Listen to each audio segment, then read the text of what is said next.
Greetings, I am Tentis Naravan Dracovin, Lord and Emperor of the Dracovin Empire, and welcome. It's time to continue our talk of Magic the Gathering history. Today I'm introducing Fallen Empire. Now, Fallen Empires was a 102 card set. Sort of. It had a 102 card set that were functionally different, but it had 187 different cards if you consider the different art on those cards.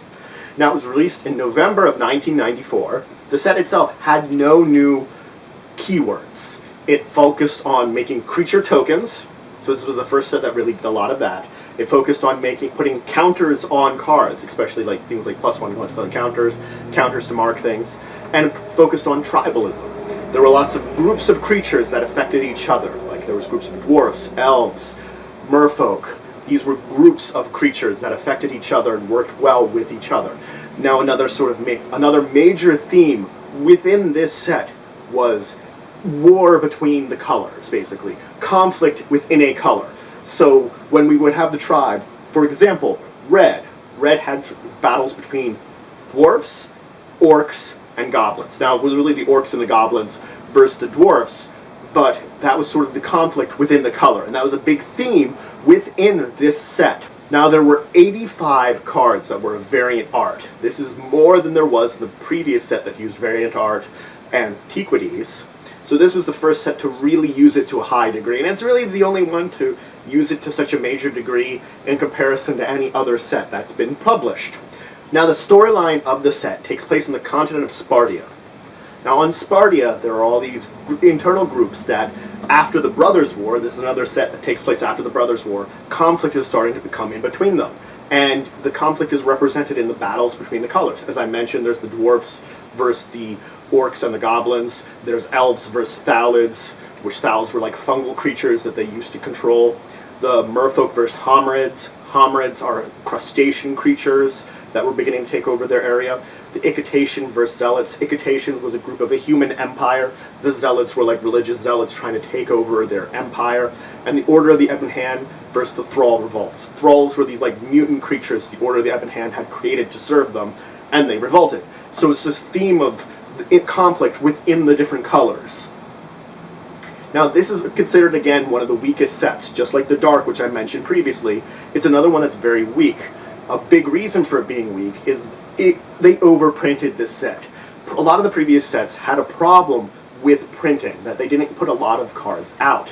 This one, other than being thematically weaker to a degree, unfortunately, it also was horribly overprinted. So very few of the cards have any sort of cost, and the set it has a tanked cost completely because the market was oversaturated with this set. Now there were 8 cards to a booster pack, and there were 60 booster packs in a box.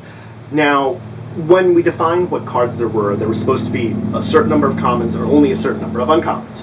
But a third of the uncommons were actually printed less. What it was is there was 2 sheets or 2 sets of uncommons.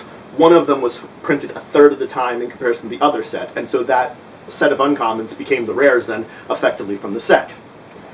Now the commons were the ones that had multiple versions of it. 15 of the commons had 4 versions, and 20 of the commons had 3 versions. There was actually only one common that only had 1 version of it, and it's actually become slightly more expensive because it wasn't printed in multiple artwork versions. That's what I'm talking about here, artwork versions.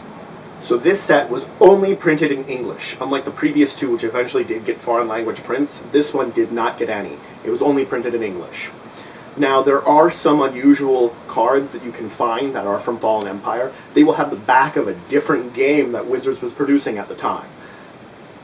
That they are now actually very rare because of this accident that they got a different back to the cards, but they are a Fallen Empire card. So now let's talk about some of the famous cards or important cards that were in Fallen Empires. First off is Hymn to Torok. Now Hymn to Torok, when you cast it, it forced an opponent to discard 2 cards at random.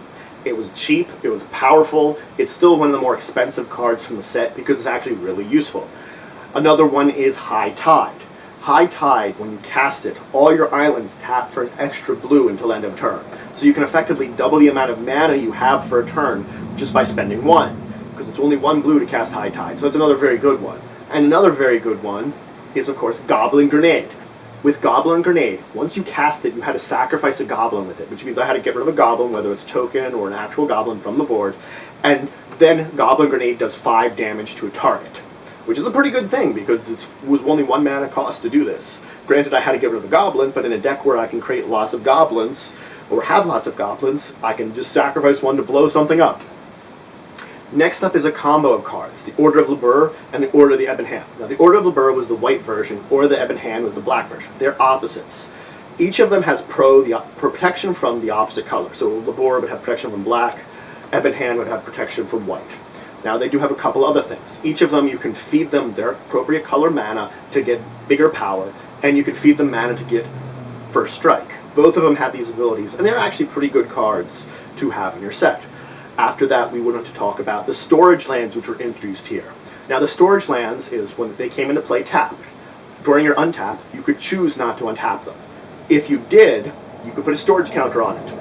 And you could keep doing this. Every turn, you could build up a storage counter on it. And whenever you choose to untap it, you can then tap it on your turn, remove any number of storage counters, and get that much mana.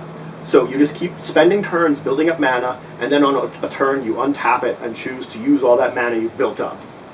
And then there's also Breeding Pit. Now, Breeding Pit, you had to pay some mana into it to maintain it. By the end of your turn, you got a 0/1 Thrall token. So you just keep getting tokens at the end of your turn, and you can use them defensively, or they were very good in decks where you had to sacrifice tokens to creatures, or creatures to things. Now I want to mention Delphi's Cone. This is the common I was talking about, the one that didn't get multiple versions of it. It only has one artwork. Now you tap it, you sacrifice it, and a creature of yours that's unblocked, you can gain life equal to its power. It deals no damage for that turn. So it's a good way that you can gain some life from an attacking creature if you want to just siphon some off. Now I do want to talk about Fungal Bloom. Thalids brought in spore counters, which have been an interesting sort of functionality of them for a long time, as Thalids and saplings, which they create, have been around for a long time and are used a lot even now in Magic sets. Saplings occur in many Magic sets. Granted, it's sort of random when you're going to see it. It depends on the storyline, but they are a common theme, and the Thalids were the ones that originated them. Here, if you had a Fungal Bloom, you could put spore counters on a Thalid. Thalids with a certain number of spore counters could do something to it. The traditional way was you could remove a certain number of spore counters to get saplings. That was the beginning of them. And then the last one I want to talk about is Spore Cloud. Now, Spore Cloud was a pretty powerful fog.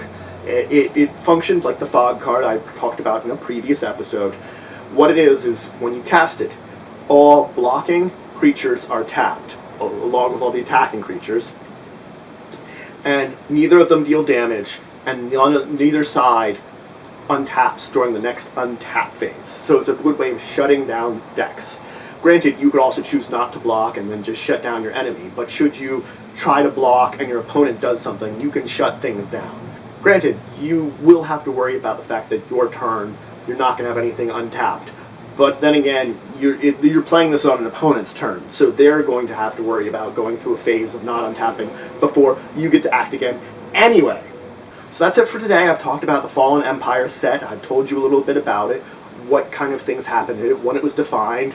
This was actually one of the sets that I got a lot of cards from because it was during the period of time I was buying a lot of Magic cards for myself. Anyway, if you have any questions, comments, anything you want to say, leave them in the comments below. If you enjoyed this video, please leave a like. It does show your support. If you haven't already, please subscribe, join the Empire, become a citizen. We're always looking for more members here. If you think of anybody that could learn something or would enjoy this video, please share it. And until the next time, I bid you farewell.